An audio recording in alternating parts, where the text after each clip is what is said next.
Hello students, this is the next topic, the time period in history. यानी कि history को कितने time periods में डिवाइड किया गया है।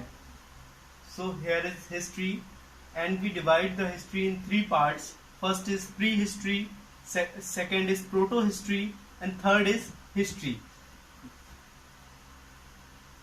अब हम जानेंगे कि प्री हिस्ट्री के मेन पॉइंट्स क्या क्या है। It is the period when writing was not develop. ये वो समय था जब राइटिंग जो है उसकी शुरुआत नहीं हुई थी।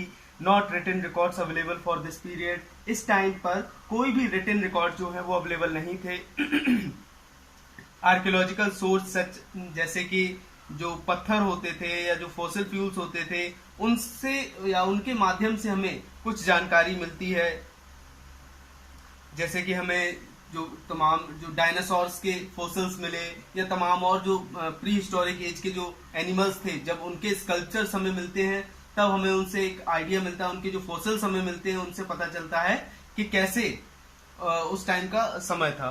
फिर इसके बाद आता है सेकेंड टाइप, प्रोटो हिस्ट्री का। तो इस समय के दौरान क्या हुआ था, writing was developed this period. Writing develop हो चुकी थी। Limited written records and some are yet to be developed या डिस्क्राइब्ड। यानी कि इस समय काल के दौरान रिटन वर्क्स जो है वो डेवलप किए जा चुके थे। आर्कियोलॉजिकल जो सोर्स थे इस समय काल के दौरान वो भी अवेलेबल होने लग गए थे। जिसमें अब आप बात कर सकते हैं जो इंडस वैली हमारा, उसमें वहां पर जो पिक्टोग्राफी वहां फाइंड हुई and we came to know about this great civilisation through archaeological source. और जो हमें हड़प्पा की जो साइट मिली वहां से जो हमें आर्कियोलॉजिकल सोर्स मिले वो भी एक बहुत बड़े एग्जाम्पल रहे, जिसके कारण हमें प्रोटो हिस्ट्री का जो टाइम पीरियड रहा उसके बारे में कई साक्ष्य हमें देखने को मिलते हैं, कई एविडेंस देखने को मिलते हैं। फिर जो थर्ड टर्म आता है वो है history, the period after the invention of history writing. यानी वो समय जब राइटिंग का जो वर्क है उसकी शुरुआत हो गई थी हिस्ट्री में।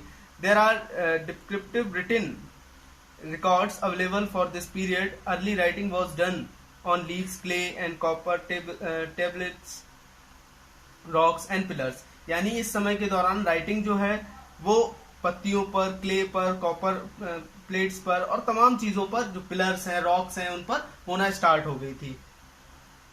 इस समय के दौरान के हमें आर्कियोलॉजिकल और लिटरेरी दोनों तरह के सोर्स देखने को मिलते हैं, बड़ी मात्रा में देखने को मिलते हैं। और अगर हम इसमें एग्जाम्पल की बात करें तो ऋग्वेद उस टाइम का हमारा एक इम्पॉर्टेंट एग्जाम्पल है। फिर इसके बाद हिस्ट्री जो है एक बहुत विशाल है। History is very vast. Scientist believe that humans might be converted into homo sapiens around millions of years ago. यानी लाखों साल पहले जो है इंसान की जो जानवरों से इंसान बनने की प्रक्रिया है वो लाखों साल पहले से शुरू हो गई थी। और माना जाता है कि जो फर्स्ट सेटलमेंट अफ्रीका में इंसानों के द्वारा झुंड के रूप में जो बनाना या लोगों ने रहना शुरू किया, वो कहा जाता है लगभग 2 से 3 लाख साल पहले के आसपास उसकी शुरुआत हुई।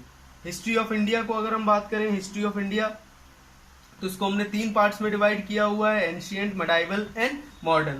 प्राचीन भारत का इतिहास, मध्य भारत का इतिहास और आधुनिक भारत का इतिहास। इसका जो समय काल है वह प्री हिस्टोरिक एज से लगभग 8th सेंचुरी के आसपास का होता है। इसको मिडाइवल को लगभग 8th century to 18th century, कुछ यहाँ 17 भी कहते हैं, कुछ 16 भी कहते हैं। सबका अलग अलग, कई जगहों पर अलग अलग हमें टाइम पीरियड देखने को मिलता है। जबकि मॉडर्न का जो टाइमिंग स्टार्ट है वो आपका 18th सेंचुरी से लगभग स्टार्ट हो जाता है।